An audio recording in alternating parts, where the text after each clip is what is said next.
పూర్వకాలంలో 2 వంశములు ఉండేవి. ఒకటి భోజవంశము, వేరొకటి అదిగో యదువంశము. అది యదువంశంలో శూరుడనేటటువంటి రాజుకి కలిగినటువంటి కుమారుడు వసుదేవుడు. భోజవంశములో 2 ఉండేవారు. ఒకరు ఉగ్రసేనుడు, ఒకరు దేవకుడు. ఉగ్రసేనుడు దేవకుడు అన్నదమ్ములు.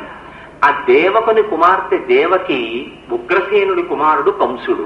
అన్నదమ్ముల బిడ్డలు కాబట్టి కంసుడు దేవకి అన్నా చెల్లెళ్ళు. ఈ దేవకీదేవిని తీసుకొచ్చి యదువంశంలో జన్మించినటువంటి వసుదేవునికిచ్చి వివాహం చేశారు. చేస్తే వీళ్ళిద్దరినీ అన్నగారైనటువంటి కంసుడు రథం ఎక్కించుకున్నాడు. సంతోషంగా తీసుకెడుతున్నాడు అత్తవారింటికి. అక్కడ వరకు కథాభాగం చాలా సంతోషంగా ఉంటుంది.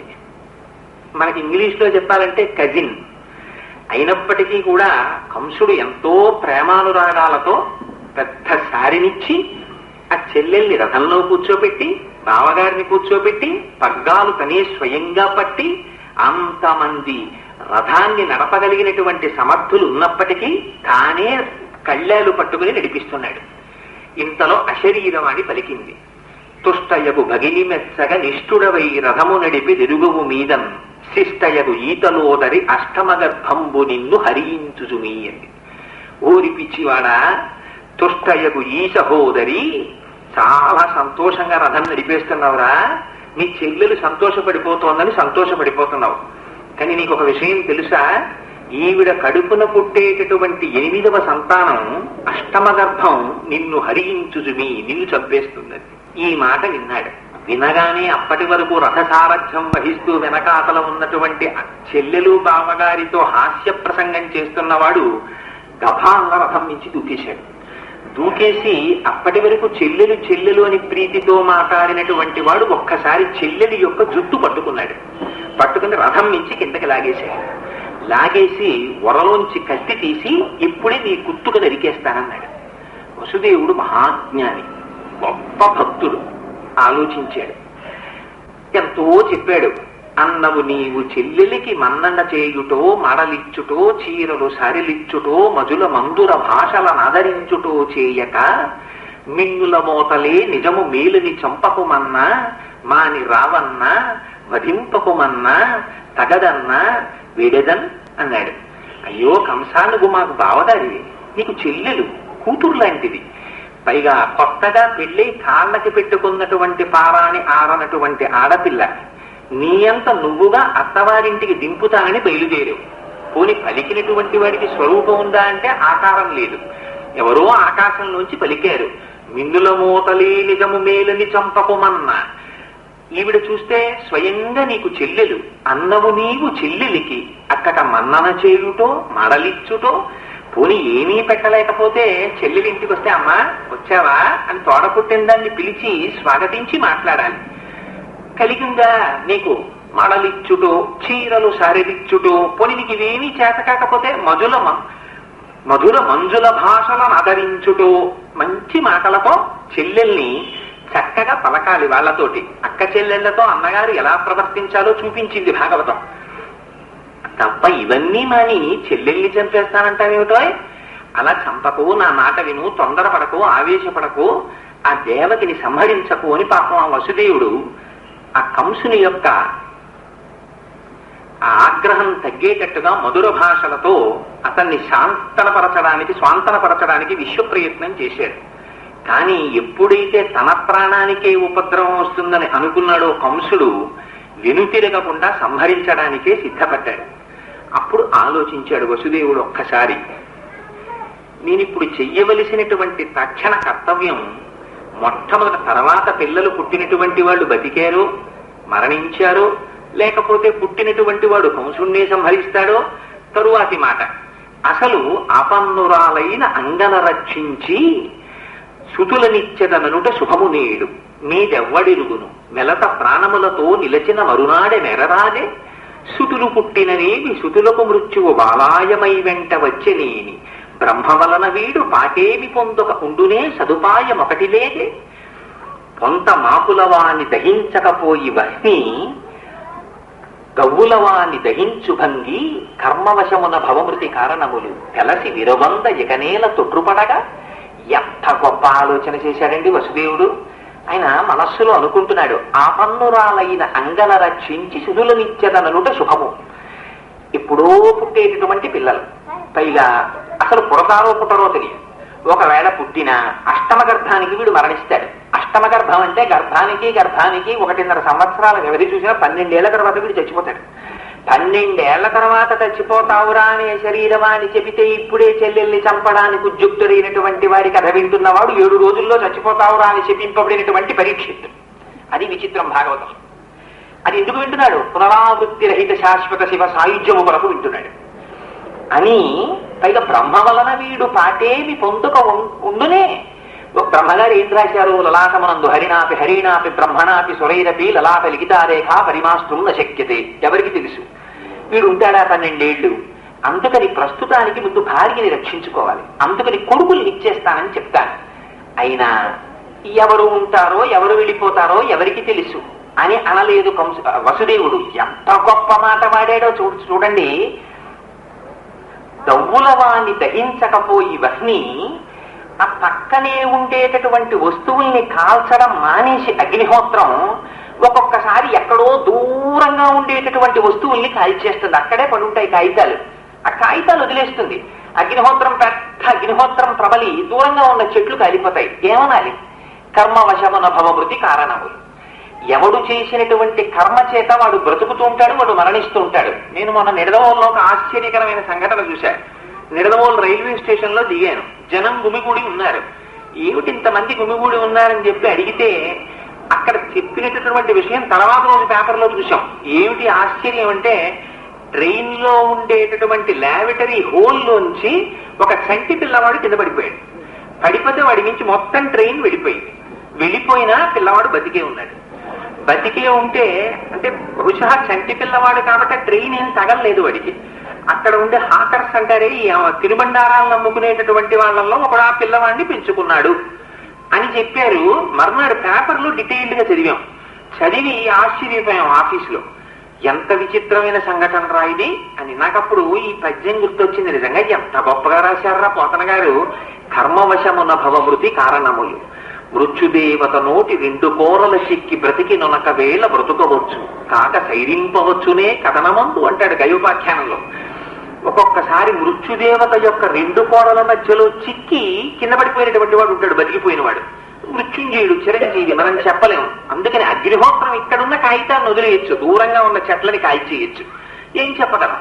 కర్మవశమున భవమృతి కారణములు తెలసి విరవంద ఇకనేల తొట్టుపడగా ఇంకా నేను బెంగ పెట్టుకోవడం ఎందుకు అని వసుదేవుణ్ణి ఆ కంసుణ్ణి పిలిచి అన్నాడు వసుదేవుడు, ఈ లలనకు కలిగిన కొమరుని వలనం తెగదనుచు గగనవాణి పలికినంచు నీ వెలిగితివేని ఈ జలజాక్షికి కల కొమరుల చంపనిట్టు క్రమమున నీకున్నన్నాడు.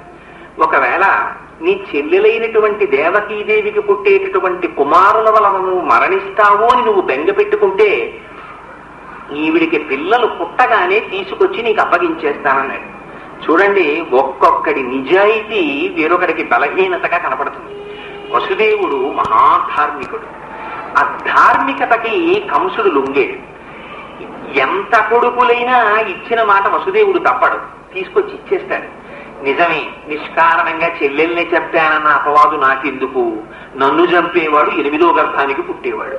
పిల్లల్ని చంపేస్తే గొడవ వదిలిపోలేదు, అందుకని పిల్లల్ని చంపేస్తానన్నాడు. పంపించేశాడు ఇంటికి. వెళ్ళిపోయారు దేవకీ వసుదేవుడు. మొట్టమొదటి కుమారుడు జన్మించాడు. పుట్టగానే పొత్తిళ్లలో ఆ పిల్లవాడిని పట్టుకుని వచ్చాడు కంసుడి దగ్గరికి. పలికిన పలుకుల తిరుగక బెదరక వంచనము లేక సుతుల రిపునకు అలగక ఇచ్చిన ధీరుండిల వసుదేవుండు తప్ప ఇతరులు కలరే అంటారు పోతన గారు. ఎవరండి కొడుకుని పట్టుకెళ్లి శత్రువుకి ఇచ్చేవాడు? పొత్తిళ్లలో బిడ్డని పొత్తిళ్లలో తీసుకెళ్లి కంసుడికి ఇచ్చేశాడు. బావా సంహరించాడు. చూశాడు కంసుడు, అవునరా ఇంత పుట్టిగుడ్డు, వీడిని చంపడం ఎందుకు? నేను అసలు 8వ గర్భానికి పుట్టేవాడు కదా, నన్ను చంపేవాడు, మొదటి వాడిని చంపడం ఎందుకు అని. అయ్యో బావా, నీ ధార్మికత నాకు తెలీదా?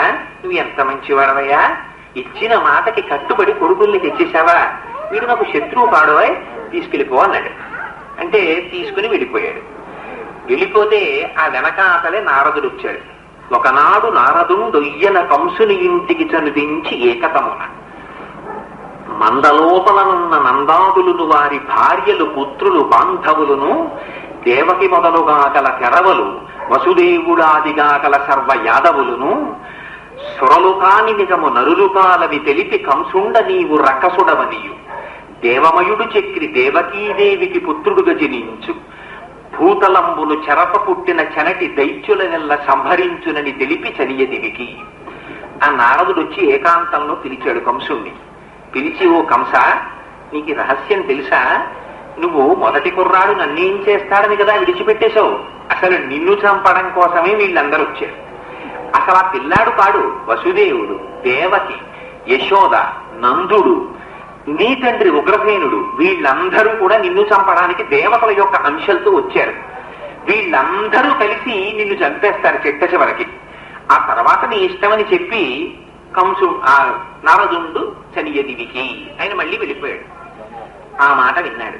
అమ్మో, నన్ను చంపడానికి పుట్టిన వాళ్ళన్నమాట వీళ్ళందరూ అని వెంటనే పిలిచాడు. దేవకి వసుదేవుల్ని తీసుకొచ్చి చెరసాలలో పడైందన్నాడు. తండ్రి ఉగ్రసేనుండి కూడా బంధించి కారాగారంలో పడైందన్నాడు. పడయమని, ఏది భావానికి తిరిగి ఇచ్చేసిన పిల్లాన్ని ఇలా ఇచ్చేసేయి అన్నాడు. ఆ పిల్లాన్ని సంహరించేశాడు. అప్పటి నుంచి ఏమిటి కంసుడు చేసిన పని అంటే, అక్కడ దేవకీ వసుదేవులు కారాగారంలో ఉండడం, దేవకి గర్భవతి కావడం, పిల్లవాడు పుట్టినట్టుగా క్యార్మన్న ఏడుపు వినపడగానే కంసుడికి వెళ్లి చెప్పాలి. కంసుడు గబగబా వచ్చి ఆ పిల్లవాడిని తీసుకుని గిరగిరా తిప్పి ఒక రాతి కేసి కొట్టి చంపుతుంటాడు. అది కంసుడు చేసేటటువంటి కృత్యం. అందుకని ఎప్పటికీ చెల్లెల్ని ఏడిపించేటటువంటి వాళ్ళు ఉంటే ఇళ్లల్లో మన వాళ్ళు మాట చెప్తూ ఉంటారు, ఈవిరా దేవకి పాలిట కంసుడిలా తయారయ్యో నువ్వు అంటుంటారు. ఇంత బాధ పెడుతున్నాడు. 7వ గర్భం తయారవుతోంది. చూశారు పరమాత్మ వైకుంఠంలో. చూసి యోగమాయని పిలిచారు. ఆ దేవకీదేవి గర్భంలో ఉండేటటువంటి పిండాన్ని తీసేసి వసుదేవుడి మొదటి భార్య అయినటువంటి రోహిణి యమునా నదికి ఆవలిగొడ్డున ఉన్న నందవ్రజంలో ఉంది. అక్కడికి తీసుకెళ్లి ఆ రోహిణీదేవి యొక్క గర్భంలో ప్రవేశపెట్టవలసిందిగా యోగమాయని ఆజ్ఞాపించారు. ఆజ్ఞాపిస్తే దేవకీదేవి యొక్క 7వ గర్భంలో ఉండేటటువంటి పిల్లవాని యొక్క పిండమును ఉపసంహరించి ఆ పిల్లవాణ్ణి తీసుకెళ్లి రోహిణీ గర్భంలో ప్రవేశపెట్టారు. ఆయనే అక్కడ జన్మించాడు. బలము మిగుల కలుగ బలభద్రుడనిలో ఒక రమణుడగుట చేసి రాముడనియు సతికి పుట్టె గర్భ సంకర్షణంబున సంకర్షణుండనిటి ఘనుడు సుతుడు అన్నారు పోతన గారు. బలము మిగుల కలుగ బలభద్రుడని, అపారమైన బలమున్నవాడు కాబట్టి బలభద్రుడని పిలిచారు. లోక రమణుడగుట చేసి రాముడని, సర్వలోకములను సంతోషింపజేశాడు కాబట్టి రాముడు అని పిలిచారు. బలము మిగుల కలుగ బలభద్రుడని లోక రమణుడగుట చేసి రాముడనియు సతికి పుట్టె గర్భ సంకర్షణంబున, ఈ గర్భంలోంచి తీసి ఆ గర్భంలో పెట్టి గర్భ సంకర్షణమైంది కాబట్టి సంకర్షణుడని పిలిచారు. గర్భ సంకర్షణంబున సంకర్షణుండనిడి ఘనుడు సుతుడు. అందుకని ఆయనకి అన్ని పేర్లు వచ్చాయా అన్నారు. సరే, 8వ గర్భం దాల్చింది దేవకీదేవి. ఈయనకి కంటి మీద కునుకు లేదు కంసుడికి. కుడుచుచు తిరుగుచు వ్రాలుచు అరుగుచు కూర్చుండి లేచు ననవరతంబున్ హరితలచి తలచి జగమా హరిమయముగ చూచకంసుడు ఆరనియలుకన్. మనకి ఇలాంటి క్యారెక్టర్లు కొన్ని కనపడుతుంటాయి. వాళ్ళది ప్రవృత్తి, రాక్షస ప్రవృత్తి. కానీ వాళ్ళకి ఎక్కడ చూసినా భగవంతుడే కనపడుతుంటాడు భయం చేత. రామాయణంలో క్యారెక్టర్ ఉంది ఇలాంటిది, చాలా అద్భుతమైన క్యారెక్టర్ నిజంగా. మారీచుడు అని వాడు ఎంత గొప్పగా చెప్పుకున్నాడంటే, నిజంగా రాముని యొక్క తత్వం చెప్పాలంటే మారీచుడే చెప్పాలనిపిస్తుంది నాకు. రకారాదీని నామాని రామత్రస్తస్య రావణ రత్నాని చ రథాశ్చైవ విత్రాస జనయంతిమే అన్నాడు అరణ్యకాండలో. ఎవరైనా నా దగ్గరికి వచ్చి రా అంటే తర్వాత మా అంటారేమో అని నేను పారిపోతుంటాను రా అన్నాడు. వాడికి అంత భయం పట్టుకుంది. ఒకేసారి కొట్టాడు ఆయన మానవాస్త్రంతో బాలకాండలో. మానవం పరమోదార మంత్రం పరమభాస్వరం అని బాలకాండలో చెప్తారు. ఒక్కసారి మానవాస్త్రం పెట్టి కొడితే అంత భయపడిపోయేటవాడు. భయపడిపోయి వృక్షే పశ్యామి చీర కృష్ణాజినాంబరం అన్నాడు. ఎంత చిత్రమైన మాట అండి. నాకు లోకం కనపట్టం లేదురా రావణ. నాకు చెట్టు మీద చూసినా, ఎక్కడ చూసినా, పుట్ట మీద చూసినా, గట్టు మీద చూసినా, ఎక్కడ చూసినా రాముడే కనపడుతున్నాడు ఇలా చేతిలో ధనస్సు పట్టుకుని. నాకు రాముడు తప్ప ఇంకొక ప్రపంచం కనపట్టం లేదురా అన్నాడు. అది ఉపాసన అంటే అంతటి అద్వైత స్థితికి వెళ్ళిపోయి భీతభక్తి చేత చిట్ట చివర రాముడి కంఠాన్ని పొందించాడు. లేకపోతే మారీచుడికి రామకంఠం రాదు. అది కూడా ఎంత గొప్పగా మాట్లాడారో అరణ్యకాండలో. అల్ప ప్రాణములుండగా రామకంఠాన్ని వహించాడన్నారు. అంతటి అద్వైత స్థితిని పొందాడు భీతభక్తితో మారీచుడు. అదిగో అంతటి భయాన్ని పొందాడు కంసుడు. ఎలా పొందితే ఎప్పుడూ కృష్ణ దర్శనమే. భక్తితో పొందినటువంటి వాళ్ళు భాగవతులైతే భయం చేత పొందాడు కంసుడు. ఎంత గొప్పగా చెప్పారండి పోతన గారు చెప్పడం కూడా. ప్రహ్లాదుడికి ఉంది భక్తి. పానీయంబులు త్రాగుచున్ కుడుచుచున్ భాషించుచున్ హాసలీలా నిద్రాదులు చేయుచున్ తిరుగుచున్ లక్షించుచున్ సంతత శ్రీనారాయణ పాద పద్మజుగళీ చింతామృతాస్వాద సంధానుండై మరచంసురారిసుతుడే తద్విశ్వమున్భూవరా అన్నాడు. అంతకేం తగ్గిపోలేదు కంసుడు. కుడుచుచు తిరుగుచు రాలుచు నరుగుచు కూర్చుండి లేచు నరవరతంబున్ హరితలచి తలచి జగమా హరిమయముగ చూచ కంసుడు ఆరనీయలుకన్. ఏమిటి తేడా? చిట్ట చివరి తేడా. హరిమయముగా చూచ కంసుడు ఎలా? భక్తితో కాదు, ఆరనీయలుకన్. వాడికి కోపం. ఆయన పుట్టేస్తాడు నన్ను చంపేస్తాడు, ఆయన పుట్టేస్తాడు నన్ను చంపేస్తాడు, అదే భయం. ఇంకా అమ్మో సప్తగర్భం అయిపోయి నష్టగర్భం వచ్చేసింది, ఇంకా ఈ కడుపులో పిల్లాడు తిరిగిపోతున్నాడు, నన్ను చంపేస్తాడు నన్ను చంపేస్తాడు నన్ను చంపేస్తాడు, అదే బెంగ వాడికి. అంత బెంగతో వాడికి ఎక్కడ చూసినా కృష్ణుడే కనబడ్డాడు. ఆలోచన రావాలి కదండి. ఏంట్రా మరి ఇంతంత తలుపులు వేసేసి ఉన్నాయి, దానికి ఇనప గొలుసులు వేసేశారు, దానికి తాళాలు వేశారు, ఆ తాళాలేమో తాళం చెవులు తీసుకెళ్లి సీలు వేసేసి కంసుడి దగ్గర పెట్టుకున్నాడు, ఎలా పెడతాం ఇప్పుడు ఈ పిల్లాడిని పట్టుకుని అన్న ఆలోచన రావాలి కదా. అలా ఆలోచన వచ్చిందనుకోండి మీకు విశ్వాసం పోయినట్టు. భక్తికి ప్రధానం విశ్వాసం. రామకృష్ణ పరమహంస ఒక మాట చెప్తుండేవారు. ఒక ఆవిడ రోజును నదికి ఆవలి ఒడ్డున ఉండేటటువంటి ఒక గురువు గారికి పట్టుకెళ్లి పాలు పోస్తుండేది. పాపం పడవలో వెళ్ళడం ఆలస్యం అయిపోయి పాలు పట్టుకెళ్ళడం లేట్ అవుతుంటే ఆ గురువు గారు అన్నారు, ఏమన్నా రోజు ఆలస్యంగా వస్తున్నామే అన్నారు. అంటే అయ్యా ఏం చేయమంటారండి, పడవెక్కే వాళ్ళ సంఖ్య ఎక్కువైపోయింది, నన్ను 2వ ట్రిప్లోనో 3వ ట్రిప్లోనో తీసుకొస్తున్నారు, ఆలస్యం అయిందండి.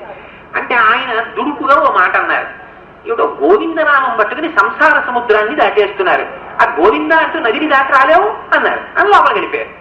ఆ పిచ్చమ్మాయి పొంగిపోయింది. ఆహా గురువు గారు నాకు ఎంత మాట చెప్పారా అనుకుని మరనాడు పాలకొండ తల మీద పెట్టుకుని గోవిందా గోవిందా గోవిందా గోవిందా గోవిందా అంటూ నది దాటి వెళ్ళిపోయి పాలు పోసేస్తాను, మళ్ళీ గోవిందా గోవిందా గోవిందా వెళ్ళిపోతాను ఇంటికి. వెళ్ళిపోతుంటే చూశాడు 10 రోజులు.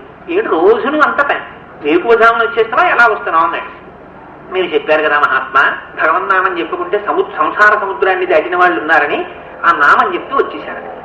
నిజమేనా అన్నాడు. నిజమే అన్నాడు. ఇది చూపించు అన్నాడు. రండి, అయ్యో దానికే మీరిచ్చిన మంత్రమే కదా అని తీసుకొచ్చింది.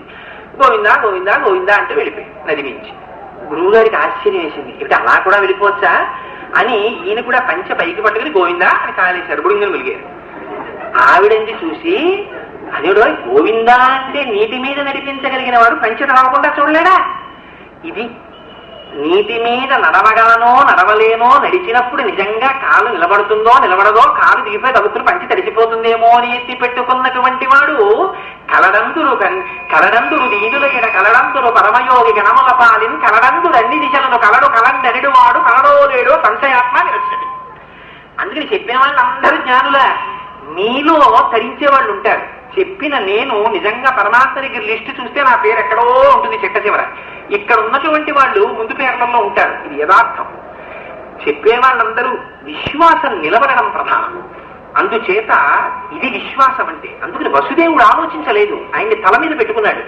పెట్టుకోగానే తలుపులు తెరుచుకున్నాయి, ఇనప గొలుసులు తెగిపోయి, మేకులు ఊడిపోయి, తాళాలు ఊడిపోయి.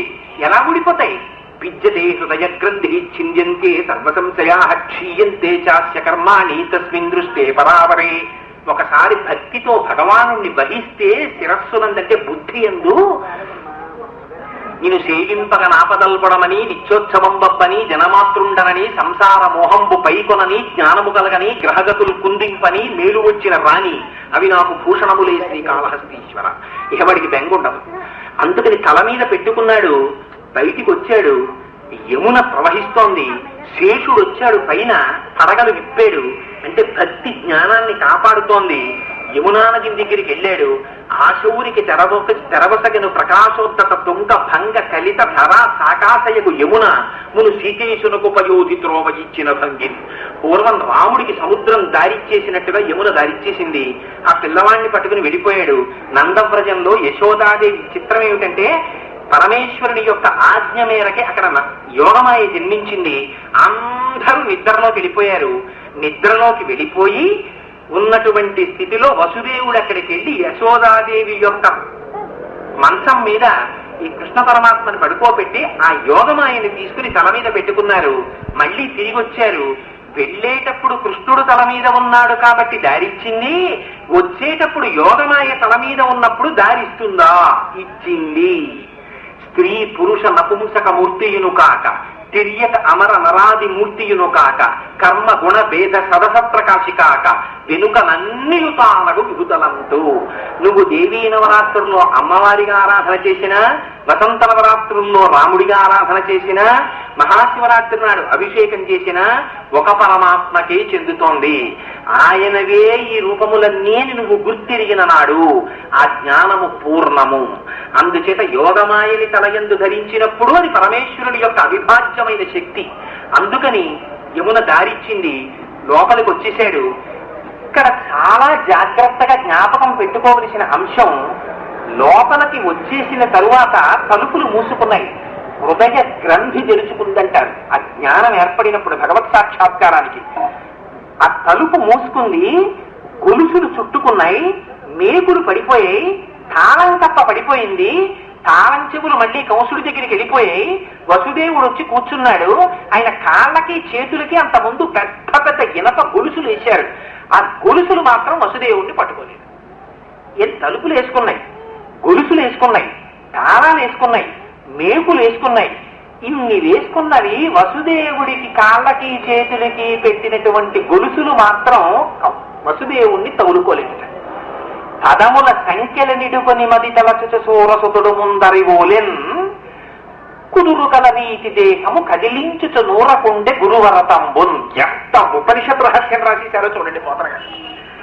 అది మాత్రం వసుదేవుడు తను తగిలించుకుని భయపడుతున్న వాడిలా కూర్చున్నట్ట. అవి మాత్రం ఆయన్ని బంధించలేదు. భగవంతుని యొక్క సాక్షాత్కారము జరిగేటంతటి వరకు సంసారమునందు తాను మగ్నుడై ఉంటాడు. భగవత్ సాక్షాత్కారమైన తరువాత కూడా సంసారములోనే ఉన్నట్టు కనపడతాడు, కానీ సంసారమునందు ఉంటాడు. లోపల ఉండడు, పైకి ఉన్నట్టు కనపడతాడు. అందుకని తను తగిలించుకున్నాడు, అవి తగులుకోలేదు. మనం అందుకని వివాహం చేసుకుంటున్నాడంటారు. మనం చేసుకుంటే కళ్యాణం చేసుకుంటాడు. కోడెదరారు కళ్యాణం అని అనకూడదు, కోడెదరారు వివాహమే. ఎవరు చేసుకున్నా వివాహమే. వివాహం అంటే బరువు, వివాహం అంటే విచిత్రమైన బరువు. వీడికి తెలిసి ఇంతకు ముందు ఎత్తుకున్న వాడికి అది ఎంత బరువు. కానీ వాడు ఎత్తుకునే వరకు వీడు తినేస్తాడు. ఎడా ఎన్నాళ్ళు ముదిరి పేరు పెట్టగా చేసుకోకూడదు, మా మరదలుంది అదుంది ఇదుంది అని తినేసి వాడు కూడా అందులోకి ప్రవేశించేసి మూడు ముళ్ళు వేసేగానే వీడు వెళ్ళి అమ్మయ్య నాతో పాటు వీడు ఎత్తుకున్నాడు రా 4 అక్షతలు వేసేస్తాడు. అందుకని దాన్ని ఏమని పిలుస్తారంటే వివాహము. వింత బరువు ఒకటి ఎత్తుకోవడం మొదలెట్టాడు. పైకి కనపడదు, కానీ ఎంత బరువో తలకాయ మీద. దానికోసమే జీవితం అంతా తిరగాలి వాడు. రామకృష్ణ పరమహంస ఒక కథ చెప్తుండేవారు.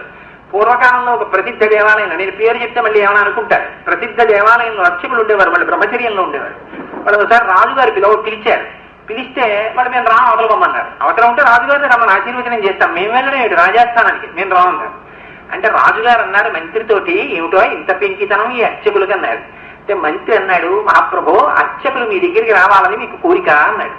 అవునో మరి పిలిస్తే రావద్దా, వాళ్ళకి పెళ్లి చేయండి మహాప్రభో అన్నాడు. మంచి కన్యల్ని చూసి గుళ్ళోకి పంపించి వీళ్ళు మిమ్మల్ని పెళ్లి చేసుకోవాలనుకుంటున్నారన్నారు. పాపం అర్చకులు 3 ముళ్ళు వేసేశారు. ఇక ఆ తర్వాత ఆశీర్వచనాలకు వాళ్లే వచ్చారు. ఎందుకంటే మరి పిల్లలు, అన్నప్రాసనలు, డబ్బు కావాలి, వస్త్రాలు కావాలి, సంసారం, వీటన్నిటికీ మళ్ళీ రాజును ఆశ్రయించాలి. అంత తెలివైన వాడు చెప్పాడు మంత్రి.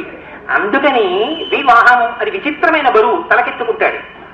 కానీ ఒకసారి భగవత్ దర్శనం అయితే అది తనని బంధించదు. తను సంసారమునందు తేలుతూ ఉంటాడు, సంసారమునందు ములిగి ఉండడు. అందుకని వసుదేవుడు మాత్రం తగిలించుకున్నాడన్నారు. సరే, అక్కడ నందవ్రజంలో తెల్లవారింది. చూశారు, అక్కడ ఉన్న వాళ్ళందరూ కూడా సహృదయాలు అన్నారు. మధురలో ఉండేటటువంటి వాళ్ళందరూ కుచ్చిత బుద్ధితో ఉంటారు. నందవ్రజానికి మధురకి మధ్యలో యమున ఉంటుంది. ఇది అసలు రహస్యం అండి. ఇవన్నీ పైకి బాహ్య కథ. యమున అంటే సూర్యుడి కూతురు, యముడు సూర్యుడి కొడుకు. చక్కటి కొడుకునే కూతుర్ని కన్నాడు మహానుభావుడు. ఇద్దరూ ఆగడం. సూర్యుడు ఆగడం, తండ్రి ఆగడం, కొడుకు యముడు ఆగడం, కూతురు యమున ఆగడం. యమున కాలం వెళ్ళిపోతుంటుంది. ఆ కాలాంతర్గతంగా ఎవరిని ఎప్పుడు తీసేయాలో కొడుకు యముడికి తెలుసు. ఆ కాలాన్ని ఎలా తిప్పాలో సూర్యుడికి తెలుసు. ఇవే ఆ 3 తత్వం.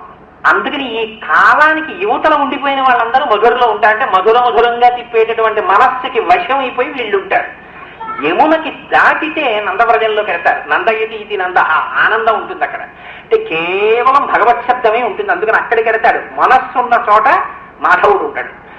మనస్సు లేని చోట అంటే సంసారమునందు ప్రవర్తించకుండా భగవంతుడే కావాలనుకుంటున్నటువంటి వాడికి మాత్రం నందవ్రజంలో దొరుకుతాడు కృష్ణుడు కావాలంటే.